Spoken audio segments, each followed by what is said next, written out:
Welcome to CAS Insights panel on 2026 Emerging Trends to Watch. My name is Angela Zhou, and I'll be your moderator today. Now, before we dive in, I'd like to give you a quick introduction of CAS. CAS is a not-for-profit organization. We have a vision, which is to improve people's life through the power of science. For over 100 years, we have been specialized in providing scientific information and solutions. We are passionate to partner with you using our connected scientific data to accelerate your innovation. Many of you may know CAS as a leading chemistry information provider, but actually our content goes way beyond than just chemistry alone. As you can see, we cover life sciences, drug discoveries, and material research, and so on. Our scientific documents come from over 50,000 scientific journals, as well as over 100 patent offices around the world. CAS delivers value in 3 ways: through our products such as SciFinder, BioFinder, and STN. STN just got a new name called IP Finder, powered by STN. We also deliver our value through customer services, where we will tailor the solutions specifically according to our customers' requirements. We also have a platform as a service. This is a data integrated platform that provides searchable, scalable, AI-ready insights. Now, what truly sets CAS apart, other than the data and the technology, is the team of hundreds of scientists. Every day, we review, curate, and connect scientific information with accuracy and care. So today, we are joined by 3 of those scientists. In addition to their daily curation work, they also contributed to many trends-related projects and have published on CAS Insights. So please join me welcoming them. Dr. Jean-Marc Pécourt, welcome Dr. Leighton Jones, and Janet Cecil. So for the past several years, this team has produced annual Trends to Watch articles. The most recent edition, 2026 Trends to Watch, was published on CAS Insights. As I'm showing you here, these are the 8 trending topics featured in that article. As you can see, these topics are very diversified, covering from areas such as energy to medicine to sustainability, even to agriculture. So before we hear our panelists' perspectives, we also would like to hear from you, our audience, which of those topics that you are most passionate or you think they are most interesting, compelling to you. So I saw Christy just opened the poll channel. Christy, go ahead. Yeah, we have opened our first poll. And again, if you don't see that pop up on your screen automatically, at the bottom right corner of the webinar window next to the chat function, you should see a panel that says Slido. Go ahead and open that, and you should see the poll pop up on your screen right now. So go ahead and select the trend that you're most excited to see today, and we'll go ahead and share the results here in a couple seconds. All right, it looks like we have our results. It looks like alternative battery tech might be our winner for the day. Oh, yes. Didn't see that green bar. Yeah, alternative battery tech. Wonderful. So you're going to hear more from our panelists today. And let's see, what are their most passionate topic here? Let me advance the slide. Well, it's the solar cell, ranked as number 3 here as your list on your list. Whose topic is this? That would be mine. That's the one that's the one I'm most excited to follow in 2026. Of course, we know that how essential highly efficient solar cells are for accelerating the global energy transition. Traditionally, the silicon-based solar cells dominate the market. But unfortunately, they kind of approaching a conversion efficiency limit, so there's only so far they can go. And they're still relatively energy intensive to manufacture, and they present the issue of being a little bit more rigid than we'd like for all applications. In that respect, the perovskite solar cells have emerged as a sort of a game changer. As you can see on the trends since 2015, the research on perovskite solar cells has really taken off with the 86-fold increase in publications. And at the same time, the commercial interest has also risen rapidly. The patent share among this publication has increased from 2% to 15%. And and clearly from the sources publication, this technology has become a strategic area for many countries. So as a result of this activity, the perovskite absorber layers have seen their conversion efficiency grow now to almost rival that of silicon cells, about 27%. And in tandem cells, perovskite layers, which absorbs mostly in the visible, and a silicon layer absorbing in the near IR, can be combined essentially to absorb more of the total solar radiation, resulting in cells that have up to 35%, way above silicon cells. So an early candidate for these perovskite layer is methylammonium lead iodide. That can be prepared by low temperature solution processing, which is not a small deal. And also it can be applied to flexible substrates. So that sounds really good until it has its drawbacks as well. It has relatively low thermal and moisture stability, or low for the durability. And of course, the lead content comes with toxicity, environmental safety concerns. If you think about recycling and things like that, it's something to keep in mind.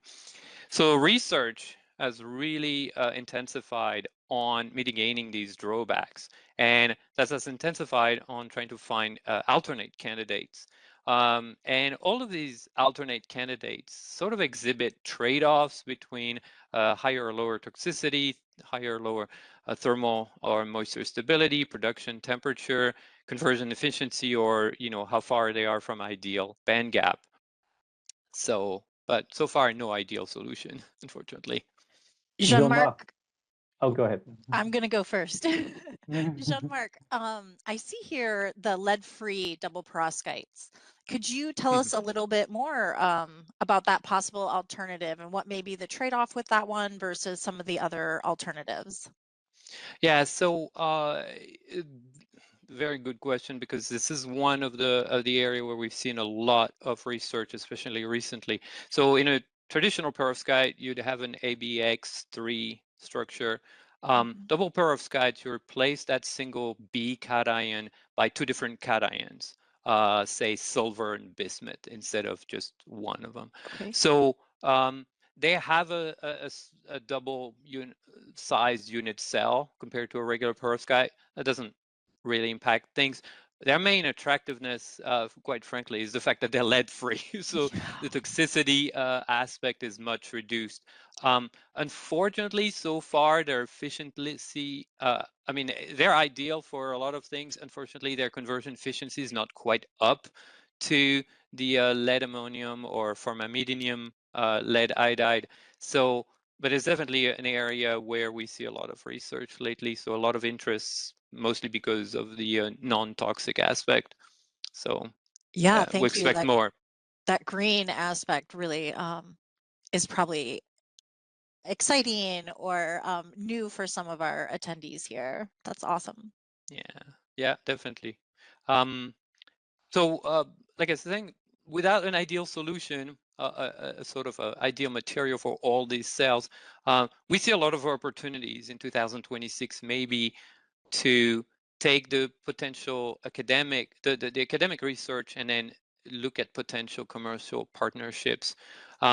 And some of those may be application specific, where we'd use specific combination of materials. So among those applications, one of them is the building integrated photovoltaics, where you'd have essentially a semi-transparent layer of perovskite solar cells, and that would be applied, let's say, to greenhouses, your windows, your facades, skylights, anything on the outside of your building. And that would be generating electricity without really changing the aesthetics of the building. So it's kind of win-win. Also, due to the flexibility of the substrates, those perovskite or tandem cells could be used to power flexible or wearable electronics, think smart clothing or portable devices. Another difference versus silicon cells is that those perovskite solar cells are quite efficient at absorbing low light. So that opens up the application in indoor energy harvesting. So think about your ambient lights in your house. They could be also used to power Internet of Things devices, maybe wireless sensors or your smart home appliances. So that's really a new area. Also for space and satellite application, those perovskite cells could be a good fit due to their high power to weight ratio and their relative radiation tolerance. But where we really see most of the current commercial interest and we see development is really in tandem cells, those very high efficiency cells. There are already companies starting to mass produce those this year. And many more companies have announced scaling up their production capabilities for these hybrid tandem cells. So we see a lot of potential there. And finally, one of the other things that we've seen in our data is we've seen a sort of convergence between these energy generation and energy storage solutions, like think batteries, especially. And some manufacturers have really increased their interest and their plans to develop these integrated solution where you'd have energy generation and energy storage in one integrated solution. So that is one trend that we expect to see a lot of development on in 2026. Leighton, do you have a question? Yeah, thank you. I think you've already covered my point, probably. A lot of applications and trade-offs. I was wondering what were some of the driving forces involved in the innovation of some of these next generation solar cells? Yeah, well, there are applications like it's maybe where efficiency is more important than anything. Right. So, like, where the cost is not an issue, but efficiency. So for those, certainly tandem cell seems to be well positioned.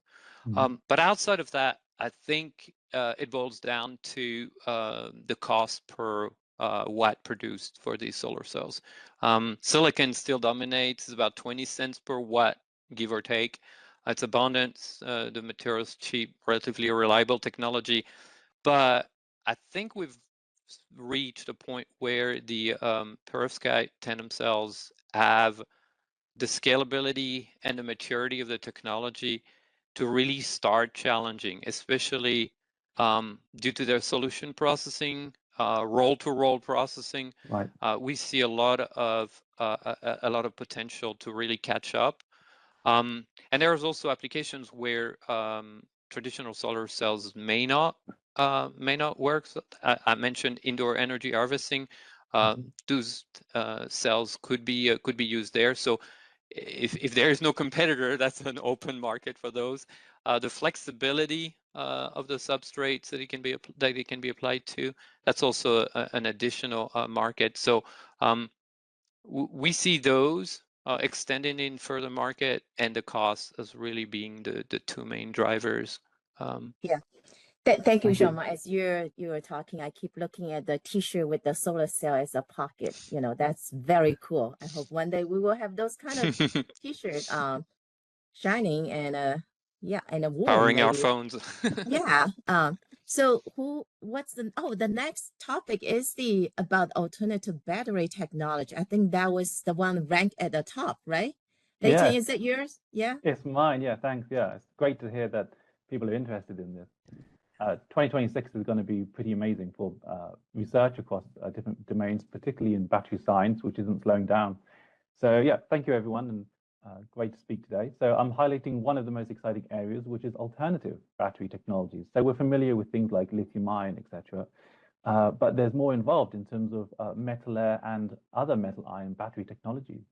So first of all, why do we need alternatives? Well, lithium-ion batteries have dominated the market for decades, but they come with their own challenges, things like resource scarcity, refining, also recycling, and of course, cost. So the recycling market for lithium-ion batteries is growing, but the demand from certain applications like electric vehicles, utility grid, data centers means we simply need more options. Now, some of these promising alternatives, as you mentioned, are in metal air and metal ion, but some of these involve zinc air, air batteries, for example, and these can reach 300 to 400 watt hours per kilogram. So that's quite impressive. Metal ion are very similar to lithium ion, but they use other abundant metals, iron, sodium, zinc as well, and aluminium. These metals are low cost and widely available, making them really attractive for large-scale applications. Excuse me. So what makes them exciting? They offer a long shelf life, environmentally friendly, low cost, and they are abundant. So challenges do remain, particularly at the electrode interface where issues can arise. We'll talk about that a little bit more in a minute. So, Leighton, I do see like battery technology in terms of their publication trends. You know, we usually see growth, like obvious growth. Are these charts you're showing for overall battery technologies or specifically for these two alternative battery technology? Right. Particularly for these two, metal air and metal ion. At the top, we're seeing a global reach of the patents that we collect. We collect, as you mentioned at the beginning, patents from almost every patent office in the world. The darker the color, the greater the number of patents. So you can see there's a truly global reach in many countries around the world. And the bottom there is the trend of both journal and patents. So you can see many tens of thousands, and the cusp of 2025, 2026 is going to be even greater. So pretty exciting publication trends we have here. Well, thank you so much for sharing. I'm sure energy will continue to be a hot topic, right? Whether it's solar panel, battery technologies, or maybe nuclear fusion. Right. Yeah, let's see what's the next. We have energy. Well, this one, I think it's ranked pretty high in our ranking. I see it as number 2, right? It's about our health. Janet, that one must be yours. It is. Thank you, Angela. Good to see everyone so excited about AI-guided biomarker discoveries for cancer treatment. Hello, everyone. Excited to be here today to discuss these trends in AI-guided biomarker discoveries for cancer.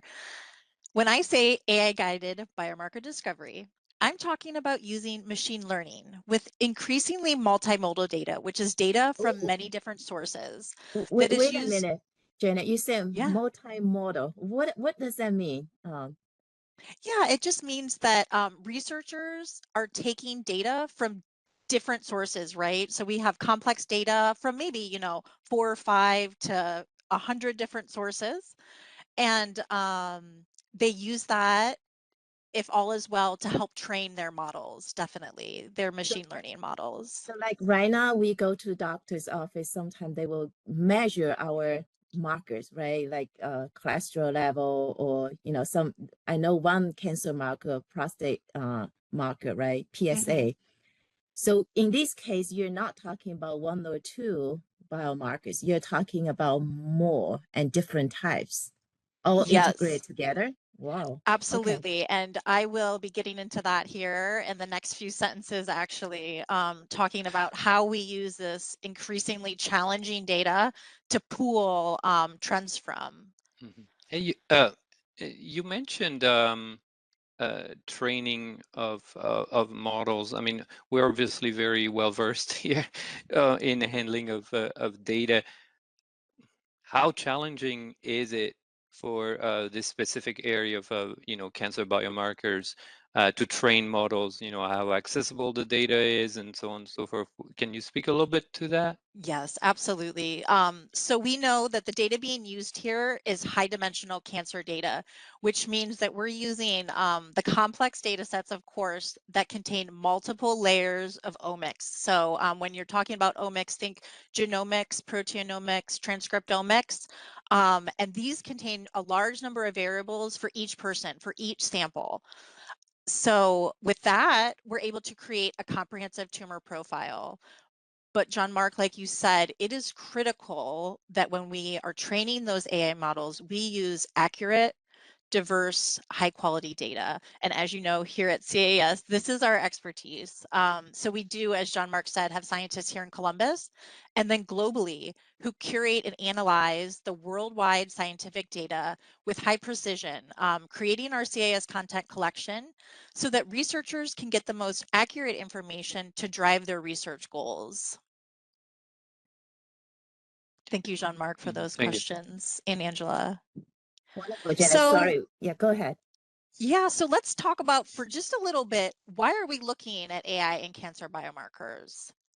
With 2 million people diagnosed each year here in the US alone, many of us are affected personally, right? And are deeply invested in seeing promising treatment options. The simple truth is that the right drug is only right if we can identify the right patient at the right time. And that is the job of the biomarker, whether that's a mutation, an immune signature, a spatial pattern within our biological tissue, or maybe, like Angela said, a dynamic signal in our blood. However, finding the cancer biomarkers is no easy task, as we can imagine, because cancer, unfortunately, is not just one disease. It is an evolving ecosystem. It keeps changing, often as the patient goes through therapy. So if we measure only one axis, one gene, or one biomarker, we often miss the interaction effects that determine the drug's response or its resistance. So the promise, oh, go ahead, Angela. I see what you mean. So even though we call cancer, but cancer patient individually, they have actually different disease, right? Very different disease. They may contribute by different mutations. Even in their different stage of cancer, they will have different sets of gene being mutated as well. So this is a very, very individualized or personalized disease, and getting to know their biomarkers will help us to determine, is it mainly for determining their therapeutic options down the road? Yes. Here today, I am talking about therapeutic options. If you want to jump back to the previous slide here, we are talking about the therapy part, not the diagnostics, Angela, for this. That's a different presentation, definitely.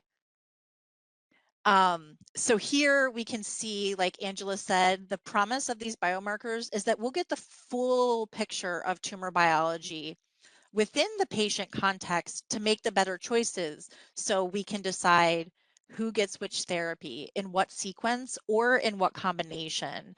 The end game here isn't better prediction, it's going that step further with the better decision making for those predictions, such as therapy selection, again, matching patients with therapies, maybe a targeted therapy, an antibody drug conjugate, or a combination of them. Adaptive strategies such as detecting those early molecular signs of efficacy or worse, resistance, and then we can change medications sooner to match those profiles. Also, we have to talk about clinical trial design here. By using AI, we can enrich trials, which patients are most likely to benefit from the trials, improving efficacy and reducing cost of those trials. So next slide here, we will get into my bibliometric analysis that I use performing CAS IP Finder, and it's using its analytical functions. So this analysis shows rapid growth and concentration of AI oncology biomarker work in recent years. First, I started the analysis in year 2020 just because there were a handful of publications pre-2020. So here we see a rapid growth for journal publications with a more modest linear growth here for patent publications. We also see, if you look from 2024 to 2025, that blue patent line is showing a steep increase, and it actually almost doubles in numbers. And then here we can see that this rapid acceleration in the academic publishing, the journals, signals an emerging and rapidly developing field. The journals are scientific engines with the methods, the validation, and the reproductivity. And the pens are the translation engine, our tools, our workflows, and our commercialization efforts. Together, these suggest that 2026 is about converting biomarker discoveries into deployable clinical tools. Thank you, Angela. Back to you. Well, thank you, Janet, for sharing, bringing us so much hopes for cancer patients. Just a sec. I'm a little bit of a layperson in that area, I'll admit. What makes finding these various biomarkers so challenging? Can you describe that to my level? Yes. So what makes finding biomarkers so challenging in cancer is its constant changing in that tumor microenvironment, right? It's the mutations possibly. So certain medications, as some of us know personally, stop working and we see our tumors grow. And then we have to go ahead and switch medications. If we have a picture of my full tumor biology, my doctor is able to personalize my treatment that much more. So maybe a different inhibitor, a different biomarker drug target will work. And this just gives them, like we had talked about before, the information to help them make that decision for you. That makes sense. Yeah, I think it is also a very fine balance of noise and the true signals. Because the population is so diversified and each patient may have different disease. How do we differentiate those, noise and the true signals? So this is a fine balance. And that is also, we don't want to give patient false positive, right? Because that's a very bad feeling. But at the same time, this approach with multiple markers, like Jenna was talking about, I still remember the word multi-model, right? Multi-model. You are actually collecting data from multiple sources. Could be RNA, could be your genomic, could be your DNA, could be metabolites, could be protein, could be anything, from your body. And it's multiple, could be hundreds, right? Hundreds. So that actually will offset those occasional individual bias. It will hopefully bring the noise down and make more accurate prediction. In medicine, it is absolutely imperative that we have diversified information from all over the world, because someone in one part of the world may have different genes differently than someone else, for sure, or even in a different state, obviously, but different countries often, we have different biological makeups for cancer biology as well. I have a quick question. Sorry, I'll just jump in. You mentioned AI here.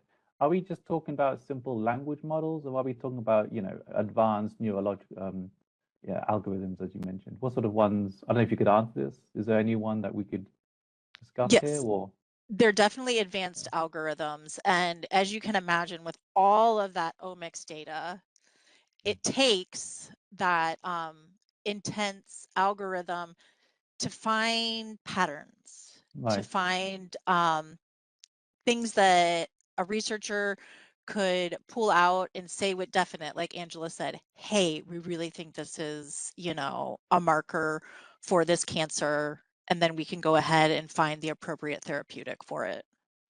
Thank you. Leighton, I can help a little bit as well. I'm not a AI designer, but I participated several, CES machine learning projects, right? I think in this case, machine learning will play a significant role. You with the collected data and a positive patient, right? Those patients will be the positive training data set, and we will also have a set of negative data set, and those will be the starting point to train the algorithm or the program of machine learning.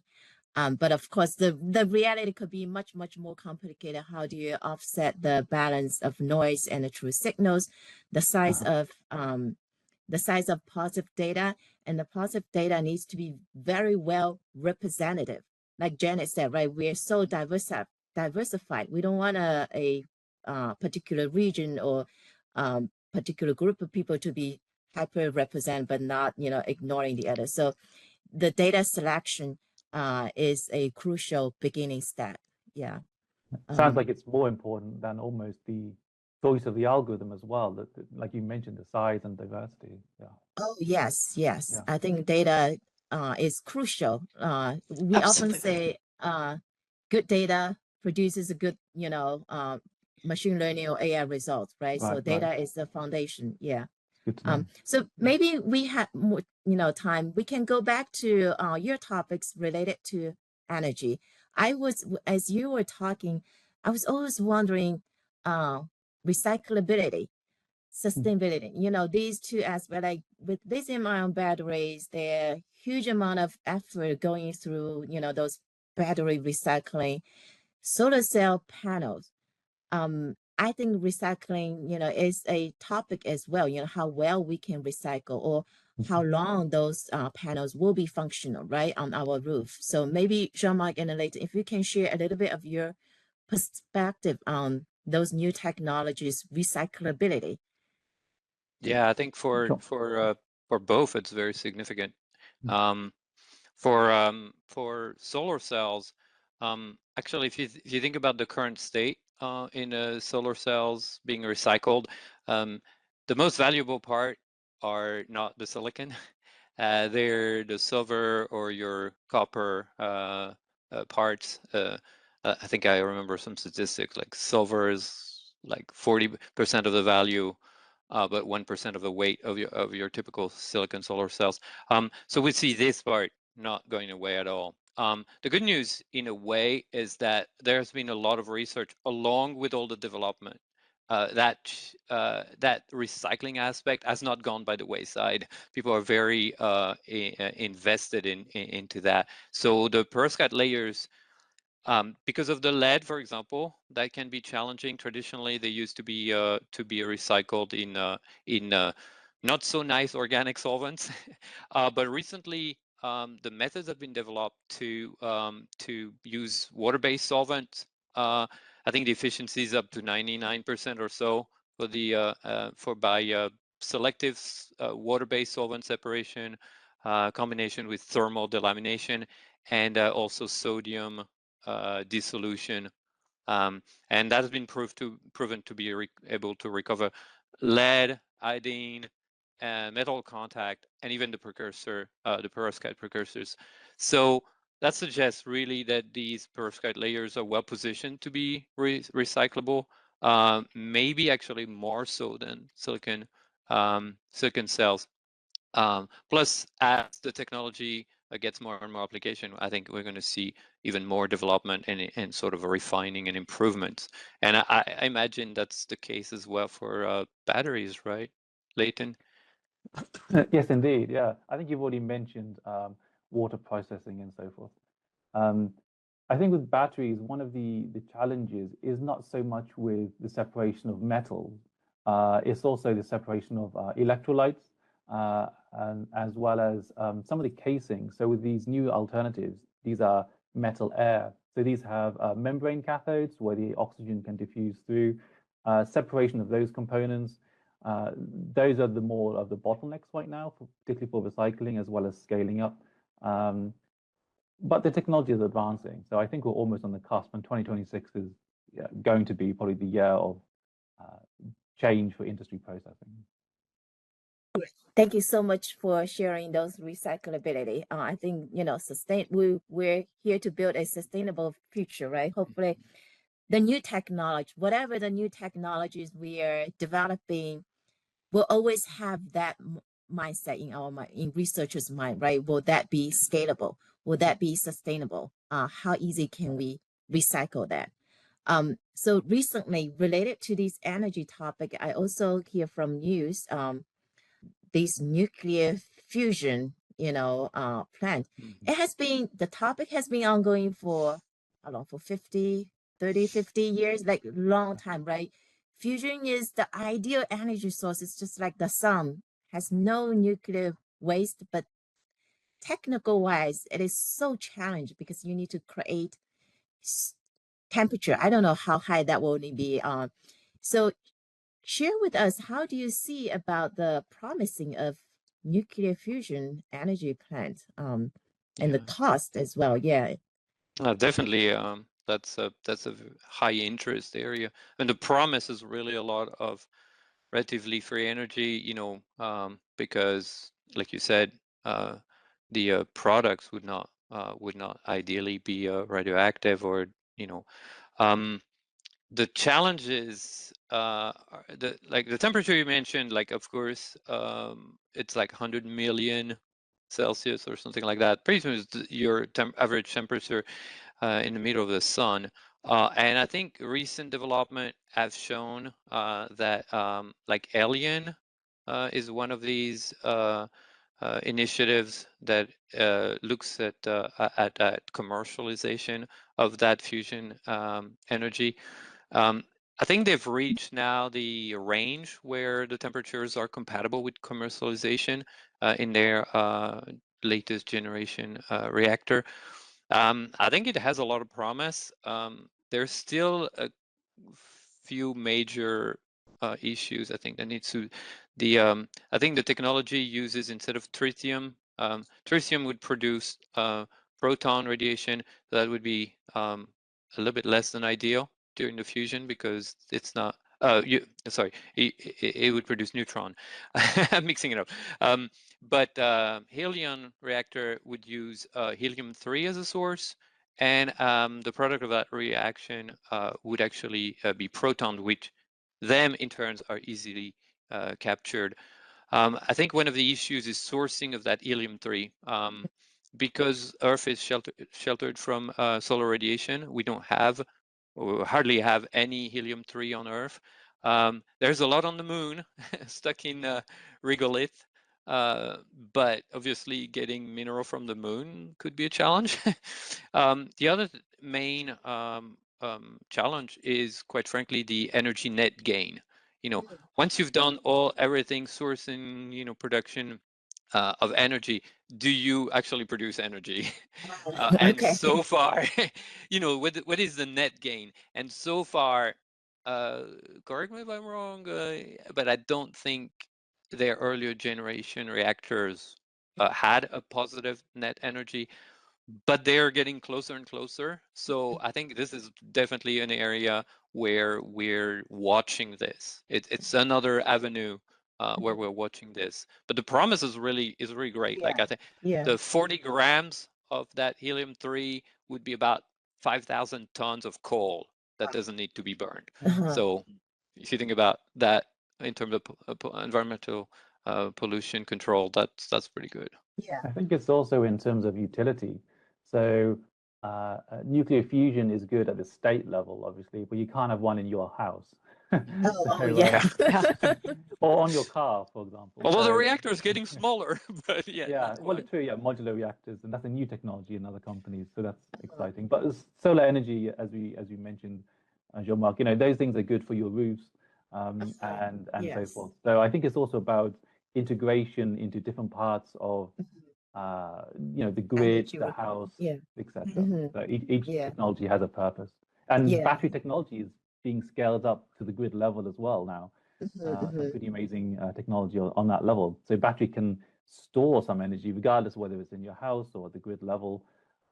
Solar farms, for example, these things were a myth, when I was growing up. Now they're reality, so it's pretty exciting. Yeah. Yeah. Thank you for explanation on that. So the different technologies have different purpose fitting in the gaps, right? In these energy pipeline, we could say pipeline from generation to storage to transportation, and different sites. Maybe those data center or the computing center, they will have high Absolutely. energy requirement, and those reactors will make more sense. But our day-to-day household, those solar panel will be ideal. Yeah, we really look forward to a green and energy sufficient future. So going back to Janet, to your topic, as you were talking about cancer, it reminds me, Alzheimer's, or you could say aging related disease, right? As our global population have longer lifespan, which is good actually, but at the same time, we have more age-related disease. Cancer, of course, is one of the age-related disease, but Absolutely. those, brain disease, they are less visible. We don't find them until the later stage. So one of the similar kinds of diseases, Alzheimer's. In the global wise, we will have a huge increase of Alzheimer's patient population. Yes. And the disease itself is very complicated as well. Thousands of genes could involve, have shown that. And biomarkers, it keep reminding me of biomarkers. Today's Alzheimer's research, almost like 20 years ago of cancer research. We just, the world just start, or just ramping up, or we could say just draw the focus to these disease because of the society need. About the biomarkers, what do you think about, the idea of biomarkers being utilized in Alzheimer's disease? Any recent discoveries or AI involvement that we could borrow from cancer research to Alzheimer's disease research?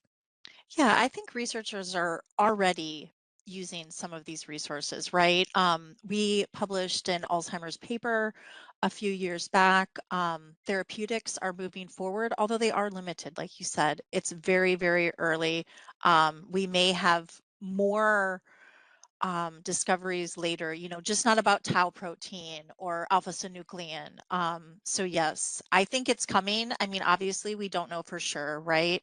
But as we collect these different layers of omics data, and I see an audience question that came in also asking about omics, so I'll explain a little bit more here. So when we're talking about omics, we're talking about the diversity of data and those different omics layers. So when we say genomics, we're talking about DNA and mutation. Proteomics, we're talking about proteins, right? Epigenomics, more DNA mutations. So as we use these different layers, the most important thing is that we have incredibly diversified data, right? So that these different layers can produce that more holistic view for treatment. No, thank you. It also reminds me that to take samples, from cancer patient is relatively easy, but to take biosamples from brain, it's really difficult, right? We don't want much invasive procedures. So biomarkers that could be easily extracted from patient, like from blood sample, for example, right? Those will be ideal, right? We do now have, I mean, even just a few years ago when we were publishing on this topic, there weren't a whole lot of blood tests available for Alzheimer's, right? And today, in just a few years, we have some of those tests available now. In Available 2026. from doctor's office. I see. Yeah, blood Absolutely. sample. Not like a COVID test, but a blood draw from your physician that would go to a lab and be diagnosed. It wouldn't be a point of care type test. Great. Yeah. I do see another question from the audience about perovskite solar cell. What chemicals and the materials have been found so far to either increase energy harvest efficiency or stability and durability of the cells. Jean-Marc, I think this is your topic. So I touched upon a little bit the higher efficiency. Some of the things that can be done for this is to really optimize, is thinking about tandem cells. We need essentially the perovskite layer to absorb a part of as much as possible of the visible spectrum that maybe the silicon layer in these tandem cells does not absorb as much. So there is an optimal range of band gaps around 1.5 eV. It's like, think about the blue-green radiation. For example, double perovskites have very nice optimal band gap in that space. Also, the iodine can be substituted for chlorine and bromine in various ratio. So that gives us two things. That gives us a tunable band gap. If we really need to tune to specific areas of a radiation that we want the cell to absorb, we can switch there. On the toxicity front, removing lead in any way. So specifically tin has been used to replace lead. It doesn't have any of the toxicity issues, abundant, but it has issues with the slightly lower, less optimal band gap. It's also, most of these are oxidation prone, more oxidation prone, but also bismuth, germanium, antimony has been used to reduce the toxicity. In terms of, so obviously the double perovskites are ultra low toxicity, no lead. On the stability, the double perovskites are great. The substitution of chlorine and bromine really helps compared to iodine, and also substituting methylammonium cation by either cesium or formamidinium increase the stability. So there is quite a few things to increase one or the other. That's why I think we see a lot of potential for maybe some application we really need high stability. Some of them we need the highest energy conversion efficiency that we can.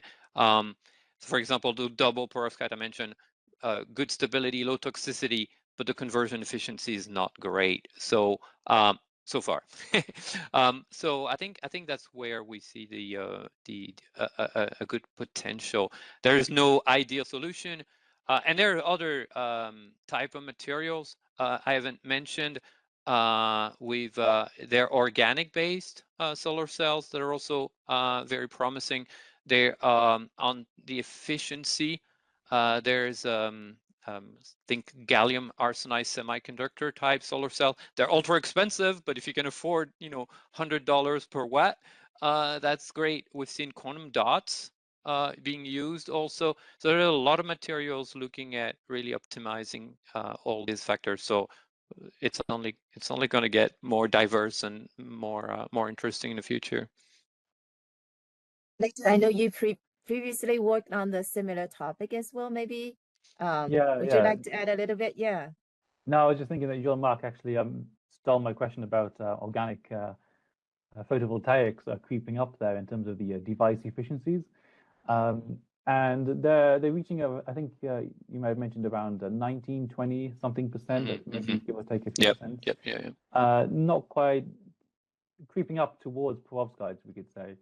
So I think that the device efficiencies is going to be pretty key going forward. I mean, I wouldn't be surprised if we all start converging towards the 30% mark in the coming year or two. In terms of recyclability and cost of operation, etc., these will ultimately decrease as you scale the technology. So you mentioned roll-to-roll and solvent processing. These are quite intrinsic with OPVs. With perovskites, I think you mentioned before, is that becoming sort of coming online now, the roll-to-roll? Is that happening? I think that is part of the manufacturing plan. If you think about, I think that's what Oxford PV That's what actually was in the back of my mind. Yeah. Yeah, I think that's and Imperial, I think, as well. Yeah. Yeah. And then, so there's no doubt this is a technology that is going to further improve. Like you said, the cost, we're just scratching the surface towards the end of 2025. There's only, one really mass production plant done, but I think there's 2 more that should be coming in the first half of 2026 from other companies. So I think there is an engineering component and optimization. Roll-to-roll processing is definitely applicable to perovskites, to the organic polymer. So yeah, I think it's a convergence of things. It's definitely interesting to see, when we'll be able to declare a winner, or if we'll be able to declare a winner. Probably won't be a single guy versus, but who knows? Along with but definitely exciting stuff. Right. Yeah. Absolutely. So we actually have another question about battery. So these questions about solid state battery. Yeah, could that's they quite replace exciting. liquid electrolytes in lithium-ion batteries? Yeah, so solid state batteries they've been in development for a while. They're actually really hard to do because of safety reasons. They're really prone to fire, for example, if they come into contact with oxygen, particularly lithium, as well as others. So that's under development quite intensely, but they have huge potential to store vast amounts of energy in a very small device. And it means that something like an electric vehicle can go for a very long distance on one charge. So that's the massive potential for replacing something like lithium-ion batteries or something like that. I do know, I will mention, but there is a company that's already developed a solid-state battery, and they're also implementing it into motorbikes, electric motorbike vehicles, and that's happening into production in, I think, about 6 weeks from now. So that's pretty exciting, and there's a lot of development happening across different sectors. So it's starting to become a reality, solid-state batteries. And these are powering, like we mentioned, electric vehicles, cars, motorbikes. Some other car companies have been developing solid-state batteries as well. But again, it comes back to things like sourcing and refining that material as one of the bottlenecks, because you're going to be using an incredible amount of metal, basically. There is an alternative which we can mention, which is things like hydrogen batteries. I don't want to steal away from our core topic here, but hydrogen batteries is also another. It's been in the pipeline for a very long time. One car company has also produced something with hydrogen exchangeable fuel cells that can do very long charge. So there's a lot of different battery tech out there that's actually quite promising. In terms of the lithium battery, Leighton, that just made me think one of the big issues is no one likes to spend half an hour at the charging station. So for these metal air batteries, what are the charging rates looking like? Are they comparable? Are they better? They're pretty good, yeah. They're sort of getting there. The charging rates are something like 1 to 10, I think, milliamp per centimeter squared, which is one of the metrics. Particularly for, I think, for zinc. For sodium, it does depend on whether it's room temperature or molten. So if it's like a room temperature, it's quite low. If it's like a tenth of that, if it's molten, it's around the same level. Lithium is much higher, but we're getting there.